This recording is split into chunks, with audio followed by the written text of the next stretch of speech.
Peter Credlin, live on Sky News Australia. Good evening, welcome to the show. Well, we're going to wrap the first week of Parliament back for 2024 and get you across the detail of that new legislation rammed through the Parliament that's got small business up in arms. Here's what's coming up tonight on Credlin. Shameful tactics on display in the Senate. Labor and the crossbench team up to ram through the IR legislation without proper debate or scrutiny. But this isn't the first time. In fact, it's becoming a bit of a pattern for the Albanese government. I've got all the stats. They promised transparency. Well, I'll expose what's really happening a little later in the show. Promising words from the Prime Minister of Papua New Guinea today about our relationship. However, given what we know about their need for aid and plenty of internal corruption, is China really out of the picture, or have we just been lured into a bidding war with Beijing? Plus, emboldened by those tax changes, more talk today that family trusts, negative gearing and capital gains tax are all up for grabs. Well, the PM can sell his integrity for the price of a good news poll. What else is for trade? Captain Cook set to stay. Councillor Marcus Pearl, big win last night with the Port Phillip Council. He's joining us tonight to explain how the woke brigade was beaten. And business has paid the price for kowtowing to Labor as those new IR laws pass the Senate. This is a hit to small business owners with jail sentences, that's right, on the table if they contact staff out of hours. It's a big win too for Labor's union mates. This is a piece of legislation that will take the Australian industrial relations landscape backwards. It reduces our overall prosperity. This will overall harm the productivity of this nation. We are weakening our economy, we're weakening businesses. We're not going to get any more jobs in businesses. But first, the Prime Minister's pre-election claim that he represented safe change, well, that was always as fraudulent as Kevin Rudd's similar pre-election reassurance that he was a fiscal conservative. A number of people have described me as an economic conservative. When it comes to public finance, it's a badge I wear with pride. Just like Kevin Rudd turned out to be the most fiscally reckless Prime Minister since Gough Whitlam, well, there's no institution that's safe from Anthony Albanese's reckless ideological war. Thanks only because the Australian people got a vote, were we able to stop Albanese creating a third Indigenous chamber of the Parliament and lock it all into our Constitution. But on almost every other front, this Labor government is not about you and our national interest. It's about radically altering our institutions to suit the left. It's about rewarding the Labor Party and Labor mates. Mates like the union movement and industry super funds. And he's helped by a Liberal Party that often doesn't get it, that underestimates how far the Labor project to march through our institutions has already progressed. A Liberal Party that doesn't really understand that it's up against a ruthless cultural as well as economic enemy. A Liberal Party too that too often rolls over to Labor's changes. Then there's the so-called Teals and other crossbenchers, most of them Greens in disguise, who campaigned on integrity in politics but have backed in nearly all of Labor's broken promises. Look at those tax changes designed to punish incentive and to play the class war card waved through the Parliament by the Teals, despite being a total breach of faith with Labor's pre-election pledges. Look at the latest workplace relations changes waved through the Parliament by a Senate crossbench, not because the PM and Minister Tony Burke were brilliant negotiators, but because David Pocock is more left-wing than Labor. I mean, honestly, this so-called right to disconnect. Show me a Labor MP who doesn't call or text their staff out of hours or on the weekend, and I'll show you someone who's not serious about the job. Now, to be fair, most businesses are not the same as politicians. Most businesses don't contact their staff out of hours unless they really have to. So this isn't a problem that needed a fix in the first place. This was a way just to give the unions a win and small business yet again another whack with more red tape and compliance that's already sending so many of them bust.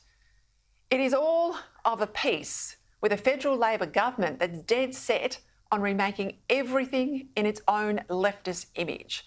So far, it's reworked the Productivity Commission with a new charter and a new head, a new lefty activist, with, for the first time in the PC's history, a commitment to identity economics. Now, God help us on that. It's reworked the Reserve Bank, a new charter there, a new head, and a reorientation of the bank away from some of its core business. It's reworked the Future Fund, with the former Labor Cabinet Minister, Greg Combet, now in charge, who believes in sinking our retirement money into Labor's green left social investments. Now, in today's Australian newspaper, I wrote about how Labor operatives are in charge of the lion's share of our super savings and are using that leverage to turn capitalists into socialists. That's the $1.3 trillion of our money that Labor makes us hand over to super funds largely run by retired Labor MPs. As an example, look at CBUS, the construction industry super fund, chaired by former Labor Treasurer Wayne Swan, that's happy to put $500 million into the government's social housing fund, designed to create a pool of Labor voting lifelong renters. But, like all the other union funds, CBUS screamed blue murder when the Liberal Party at the last election promised to allow people to access their own money, their own super, to help them buy their first home. A good move, it's their money after all, but this was a policy move that sent Labor and the unions out of their tree. Why? Because letting people control their own superannuation would water down the power that the left gets from our money. Now, this is important because this is where a serious Liberal Party could start to unwind woke capitalism, get big business to act like business again, stop our savings being used for Labor's political purposes, and help more young people into the housing market where they'll have, if they own a home, more of a stake in our country's future. A renewed Liberal promise to allow young people to use some or all of their compulsory super towards the purchase of their first home would once again enrage Labor while putting the Libs firmly on the side of aspiration and young voters who want to get ahead. But there's no point with big, iconic policies releasing them at the last minute like Scott Morrison did at the last election. Now, in that case, he did so because he was scared of a union backlash. I tell you what, I'd invite the backlash. Have the fight. These policies have got to be released early so people can become familiar with them. And in the process, understand that Labor wants people to be renters while the Coalition wants them to own their home. Now, this, to me, as a campaigner, it's a no-brainer. A policy that reduces the left's stranglehold over big business. It sharpens that contrast between the Liberals and Labor, and I tell you all the time, no, that's how you win elections, and it helps young people to get the deposit they need to get into their first home. Now, what could be better for Peter Dutton? The opposition leader had a good 2023 because he opposed the Voice before it was popular to do so. And he'll have a good 2024 if he stays brave and tells us what he's for as well as what he's against.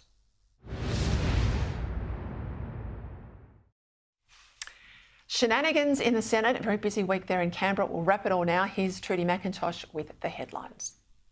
Labor ends the first week of Parliament with a Senate victory on industrial relations. The sweeping workplace reforms passed late this afternoon. It included more rights for casuals and better conditions for gig workers. 2024 is looking sunny for working people. This is a wonderful step forward. The Greens also secured a deal that will give millions of workers the right to ignore unreasonable after-hours calls and emails from their boss. When you clock off, you'll be able to switch off. Business groups and the Coalition have sounded the alarm about the impacts. The confusion that is currently in the Australian community about the right to disconnect is just overwhelming. What happens if you're in Western Australia and you're sending an email after 2 p.m. in the afternoon? Or what happens if you're in Brisbane in summer? An historic moment here in Canberra, the Prime Minister of Papua New Guinea becoming the first Pacific leader to address the Parliament. I ask you, do not give up on Papua New Guinea. James Marape's visit comes as Australia looks to strengthen cooperation with its near neighbour and fend off China's push to expand its influence via security deals with Pacific nations. Australia wants to build this future with you as your primary partner. One can choose friends, but one is stuck with family forever. Our two countries are stuck with each other. We have no choice but to get along. Trudy McIntosh, Sky News. All right, let's get straight into those headlines and more. Media writer for The Australian, Sophie Ellsworth, joins me, and Deputy Executive Director of the Institute of Public Affairs, Daniel Wild. Well, Daniel, we talked about those rumours in relation to negative gearing last week. We know we've got family trusts absolutely on the table, negative gearing again this week. Now there's talk about removing the discount in relation to capital gains taxes. PM asked about this, dances around it. This is his now game. Have a listen. Well, we've entered the twilight zone officially now. What we have before us is real legislation, and what we have now is the Shadow Treasurer asking for details about things that are only happening in his head, Mr. Speaker. They're only happening in his own conversations with himself. You know better than me, mock humour, bluster, when they don't answer the question in a straightforward way, it's on the table. Exactly, Peter. As we've been talking about the last couple of weeks, there's no doubt that all of these tax changes and tax hikes are on the table. And what is becoming abundantly clear is that this is turning into a very old Whitlam-style tax and spend government. They believe that you can only make one group of Australians better off by making another group worse off. It's a very divisive economic agenda. We know they have a divisive cultural agenda. We saw that with the voice to Parliament. 60% of Australians voted no, including, by the way, 40% of Labor voters who voted no on the referendum. And as we discussed last week, where's the leadership for the future of the nation? There's no discussion about economic growth. If you grow the economy, everyone's better off. You also get more revenue as a government, so that helps the budget bottom line.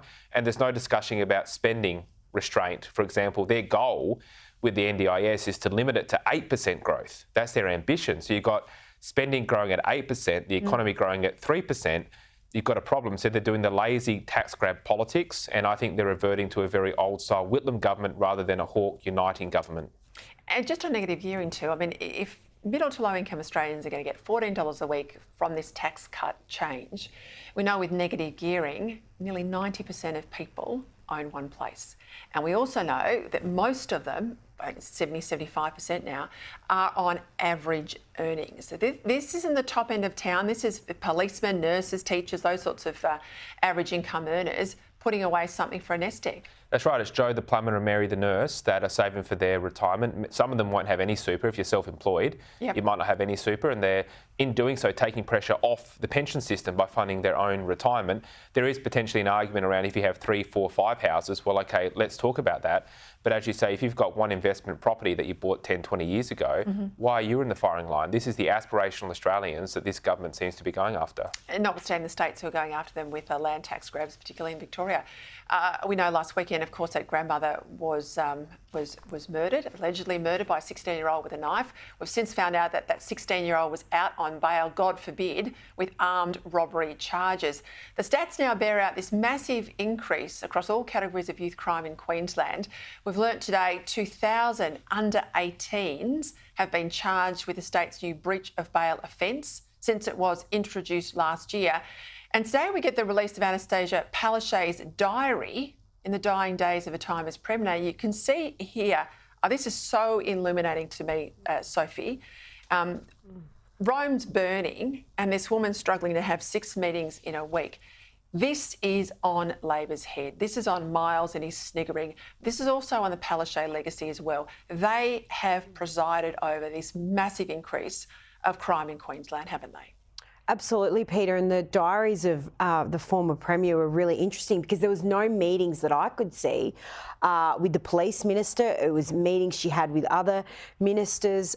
She was meeting with the Governor, Jeanette Young. She didn't meet with Premier Miles for, I think it was 5 days after she left office. So it's quite telling in those final days and the short aftermath of what she was doing. But this should have been front and centre of her schedule, I would have thought. But it appears not, and now Premier Miles has an awful mess on his hands. And Peter, he handled it, I think, pretty poorly this week, as we saw at that press conference where Adam Walters was asking him about it. Yeah, the sniggering. I mean, that's an ad there. That'll kill him. I really think that'll kill off his chances at the October election. And related to this too, the head of the police union in Queensland, Ian Levers, is saying, well, we've got to have our ankle bracelets. Now, if they're out on bail and they've done some sort of horrible violent crime, I don't want ankle bracelets, I want them locked up. But he's even talking about deportation. Now, if that's the police union, you know things are crook. Things are very crook in Queensland, Peter. Their prisons are at capacity, but they're not locking up the right people. A third of people in their prisons haven't committed a violent offence. Now, they should be punished, but why do you have a third of people in their prisons non-violent offences when you've got violent people running around seemingly without any consequences? And Queenslanders are right to feel concerned about this. It doesn't appear the government is taking this seriously. These violent criminals, particularly those who have perpetrated crimes of a sexual nature, must be locked up in some cases for a very long time. That doesn't mean you can't have a conversation about rehabilitation and how do you make them a functioning, contributing member of society. But this has gotten out of control, and Queenslanders, I think you're right, will take out their anger at the polls. This one's extraordinary, Sophie. So we know all these farmers turn up to Parliament House really cranky about renewables. But we also know they're trying to buy off farmers in communities in Victoria in particular with compensation payments for these transmission towers they're forcing across land. Well, we learned today because the government at a state level did not do its homework, the tax treatment of these compensation payments mean half could end up going back to the state government in tax payments. Rightly, farmers are angry. Now they're being ripped off. Well, Peter, I must disclose that this is actually impacting my own family in central Victoria in Spud and Spa country up near the Dalesford area. So I know firsthand the impacts it's having on small communities in the regions. But one of the issues is I don't believe any amount of compensation for some of these farmers will ever be enough. It's not about the money. They don't want money. They don't want this. A lot of them just do not want these transmissions above ground. They're locking out the various bodies such as AusNet. They don't want them on their properties. And Peter, the mental health strain on these farmers who are worried that their beautiful agricultural land is going to be torn apart is destroying some of these people. So it's a massive problem. But as I said, no amount of money, they don't want this. What about these cultural heritage laws in Victoria? But we know it's right across the country now. You fought the good fight over in WA to see the end of them. But they're also clashing with farmers, and we're finding a lot of water infrastructure, as an example, that should have been built now is being opposed by Indigenous groups.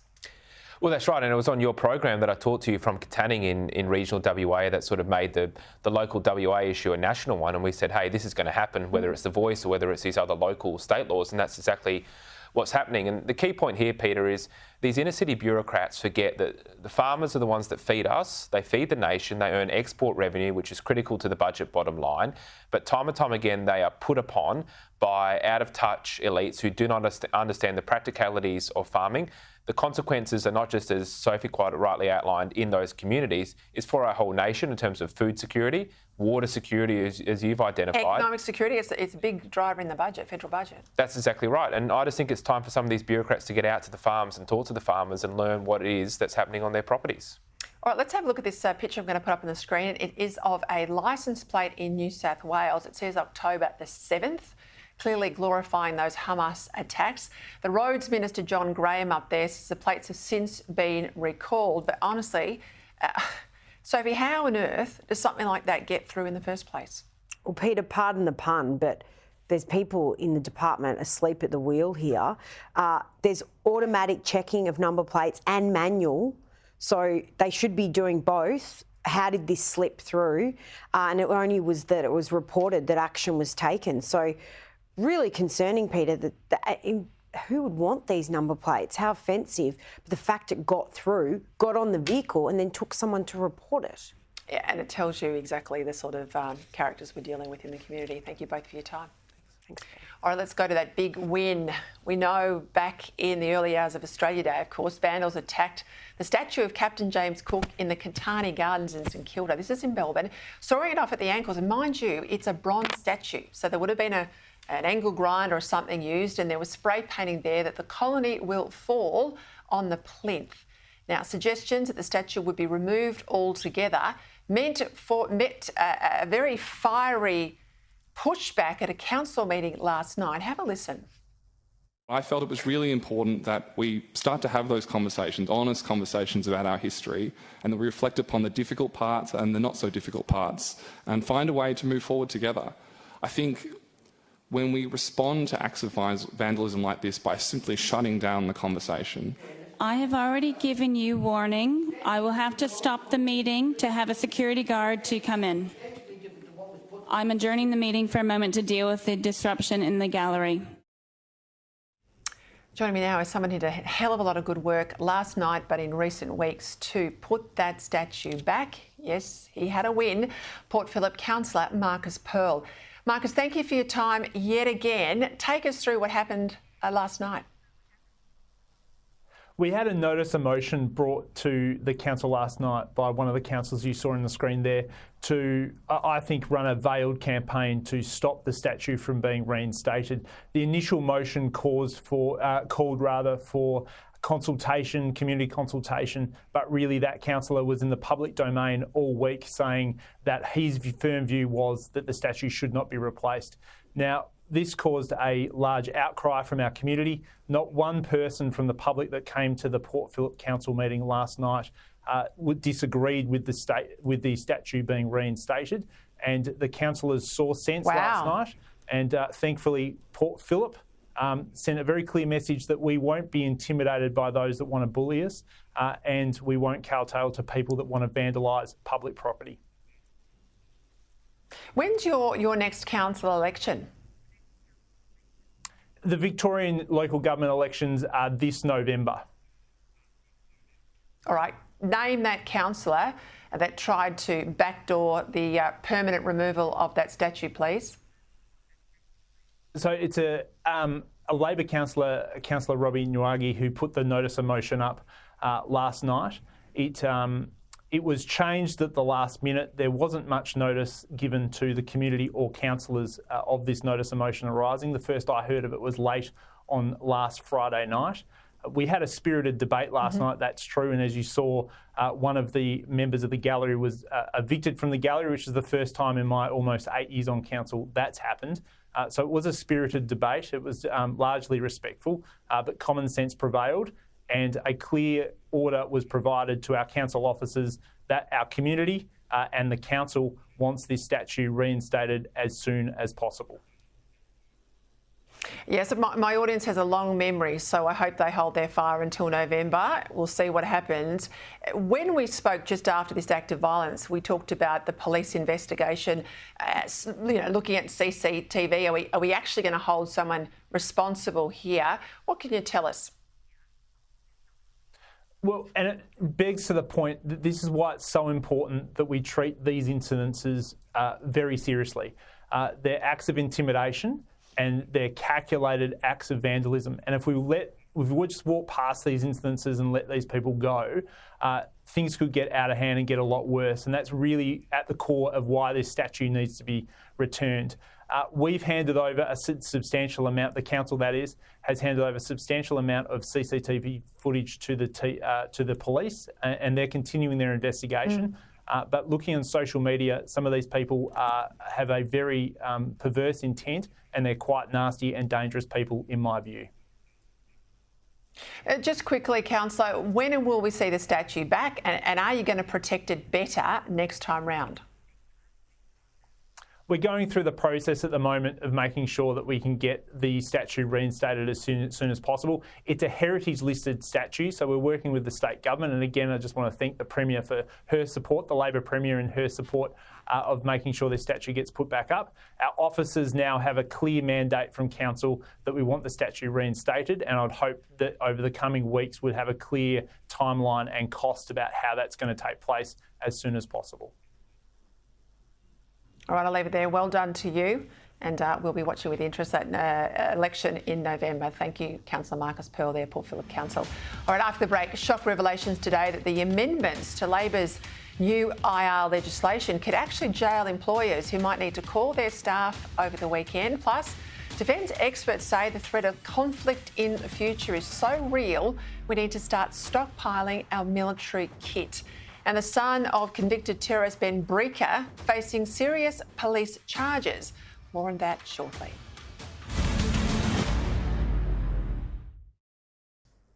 Welcome back. Still to come, calls today for Queensland Premier Stephen Miles to resign after his sniggering comments in relation to the crime crisis in his state.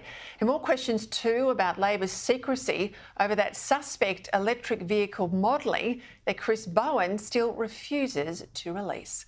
But first, Labor's IR reforms have passed the Senate after key Senate crossbencher David Pocock, he's even further left of the Greens, I have to tell you, backed Labor in, and the government shut down any debate and rammed the bills through the Senate. Now, these new laws are a huge blow to business, and they're a big win for Labor's union mates. And it'll add to the red tape that is lifting the cost of doing business in this country. And it's not just more paperwork. There's now the spectre of jail sentences for any boss who might have to call their staff over the weekend.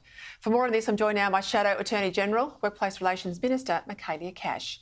Well, Senator, so all those big corporates who thought by backing Labor in on The Voice with all their shareholder money might help them, in the end, Labor's sold them out from under them to the union movement. The union are the big winners here. Business, particularly small business, are the big losers, aren't they? Absolutely. And Peter, what did big business actually think was going to happen? The Australian Labor Party were born of the Labor movement and the unions affiliated with it. They are the union movement. The union movement donate millions and millions and millions of dollars to the Australian Labor Party each year. The Albanese government is there merely to implement a union agenda. But business should have also learned, Peter, from the way the government treated them at the Jobs and Skills Summit in 2022. They were promised the world, and what were they delivered, Peter? Absolutely nothing. But you are right. The businesses I feel really sorry for are the small businesses across Australia. They are already drowning in red tape. The costs of doing business, as you and I know, continue to go up. And yet what we saw today was absolute disregard for the backbone of the Australian economy, the small businesses. They now have more complexity, more cost, but more than that, Peter, you tell me how they work through the confusion of this legislation. Well, it was sprung on them within the last 7 days. It wasn't part of earlier negotiations. We know that employers are not sure what they're supposed to do tonight. Workers are not sure whether they're supposed to pick up the phone, like what meets the emergency test. And this spectre exposed late this afternoon, legitimate spectre of jail sentences. I mean, this is serious. This is really serious. But what it also shows you is this. When you have the numbers in the Senate, which Labor do, it's not much of a negotiation, Peter, when you have the numbers. The Australian Greens and David Pocock equals the numbers, and you rush legislation through with little to no scrutiny. Guess what? Mistakes are made.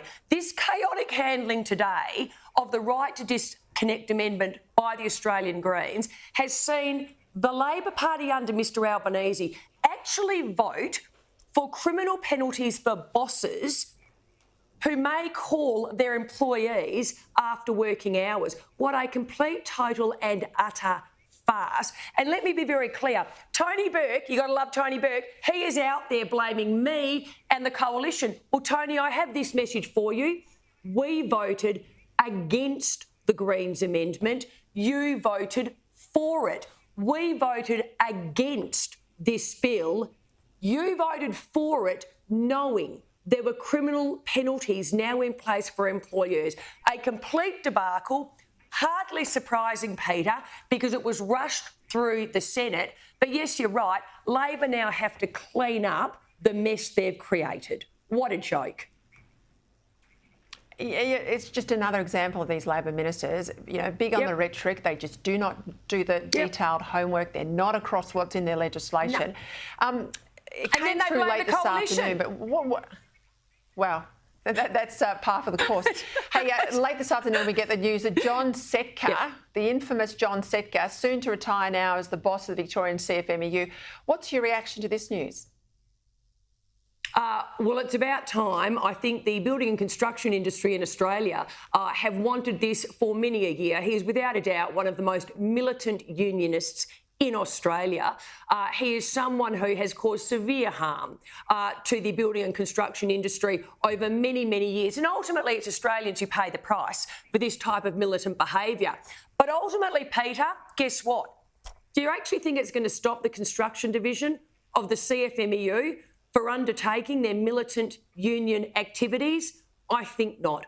All they will do is find another militant unionist to continue in Mr Setka's, I would say, fine form, but clearly I'm being sarcastic. And in any event, it doesn't matter who runs it, because the Labor Party, the first thing they did when they were elected to government, they handed the building and construction industry, as you and I know, back over to the CFMEU when they abolished the tough cop on the beat, the Australian Building and Construction Commission.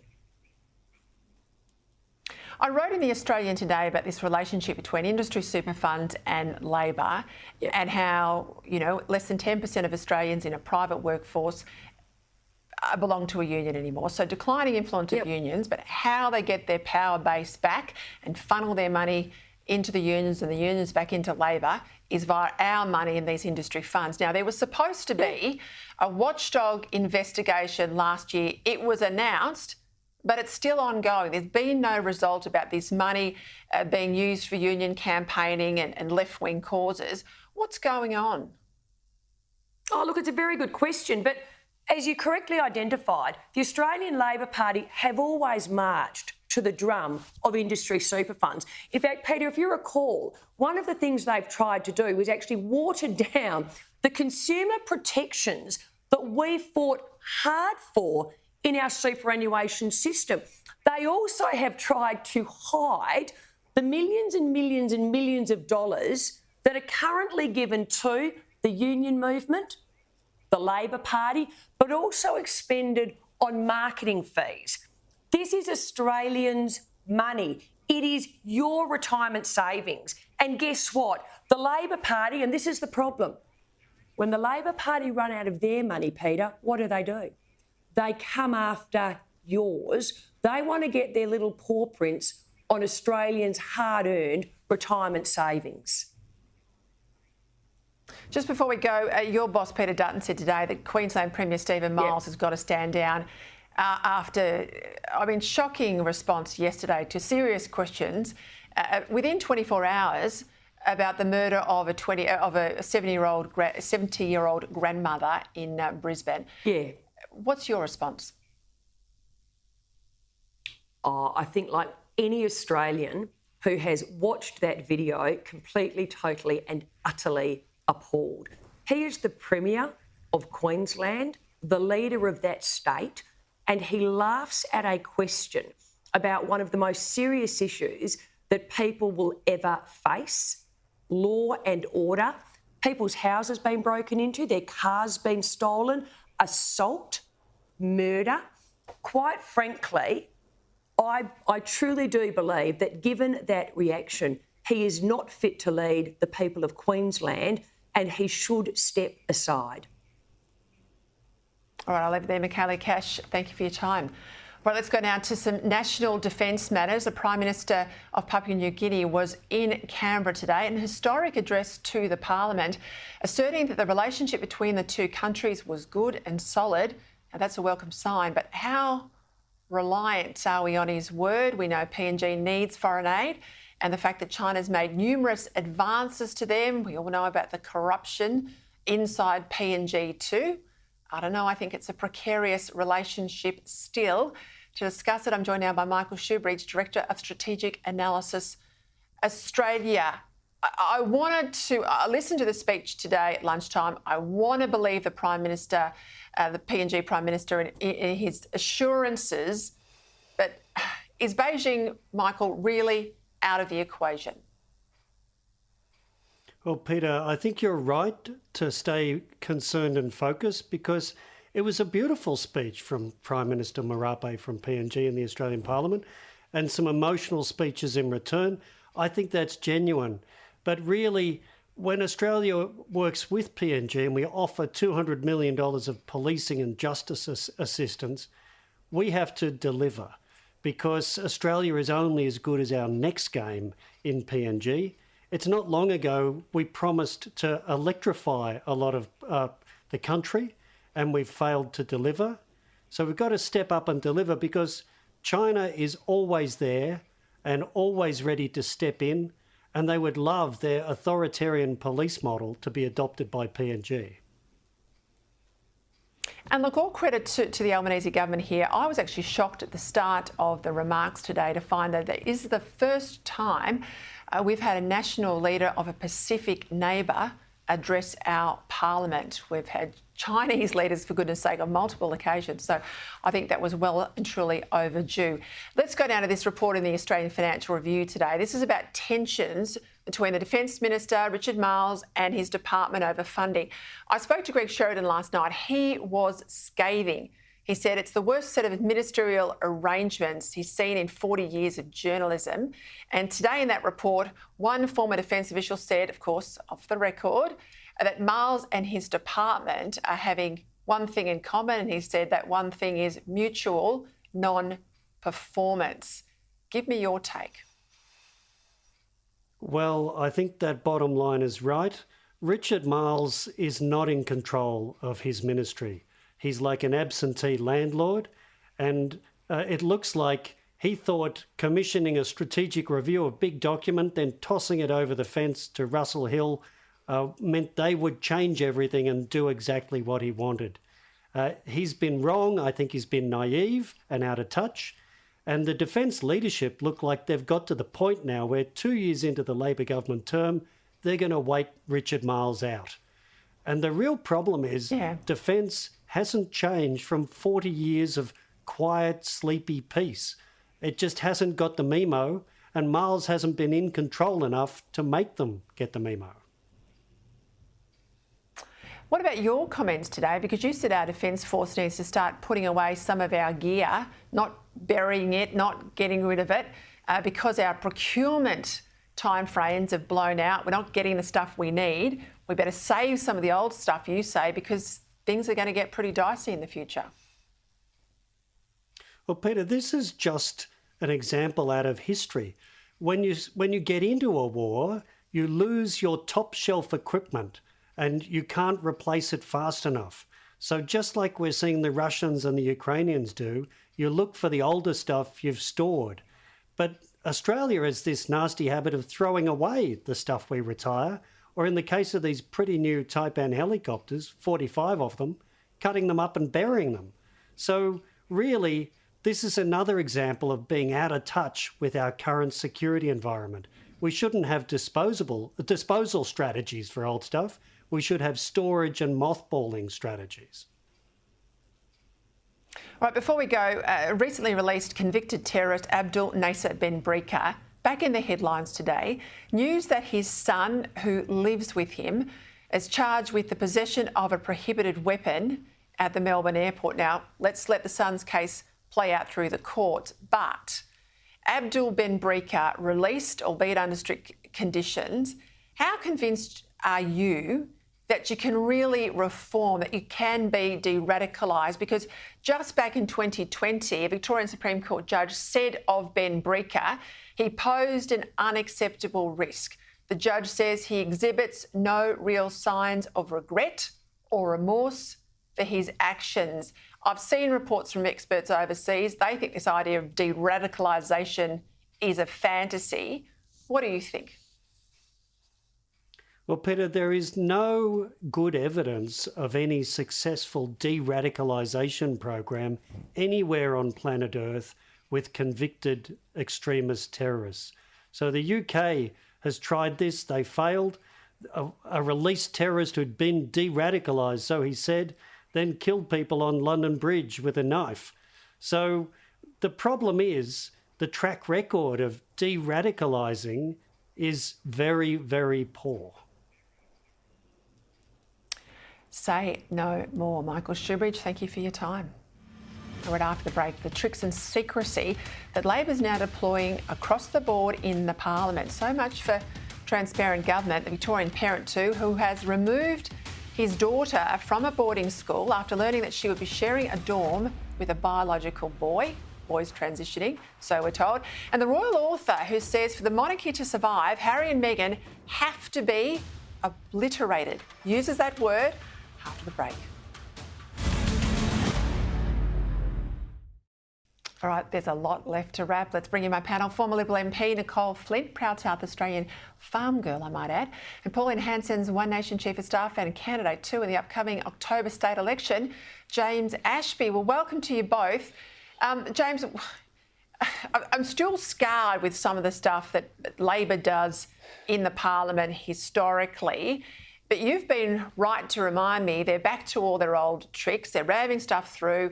There's no proper debate on legislation. There's limited scrutiny. And Michaelia Cash was making the point that this likelihood now of small business owners being liable with prison sentences.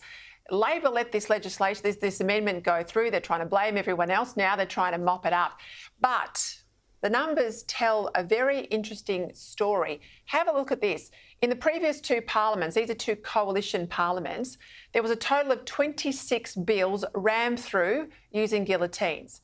2 bills in the 45th parliament, 24 in the 46th. Now, compare that to the current parliament. We're only halfway through the term. 39 bills already have been rammed through. So much for the PM being all about transparency in government, James. Why isn't the broader media covering this? Well, it's a really good question. I'm glad you raised it, Peter, and thanks for covering it, because today made 40 guillotines because, of course, with the IR bills that they've just pushed through, again, with the help of crossbench like David Pocock, Jackie Lambie, and, of course, then you've got Lydia Thorpe down there in Victoria, where you are. Isn't she a great representative for you, Peter? These people are guillotining. So, in other words, just stopping, put a complete stop to the Senate being able to ask appropriate questions and flesh out legislation. This bill here, we know, is one of the most damaging bills. It's been amended significantly in the last 24 hours. It was about 8 o'clock last night that we started to get through the amendments that come through from Jackie Lambie and David Pocock that had been agreed to by the government. And the issue is, despite us having 2 really good lawyers in our offices, Malcolm Roberts has got a barrister, we've got a solicitor, they could not keep up with going through what these amendments were going to mean as they were voted on today. So there would have been a lot of very confused people, a lot of people scratching their head from the coalition also saying today, what the hell has happened to this bill, and what are the unintended consequences long term because of this guillotine where we are prevented from asking questions in the Senate. It is the House of Review, remember, and they've just shut it down. Yeah, it's a travesty. And of course, if the Liberal government does this, it's front page news with all the Fairfax papers, and it's buried if Labor does it.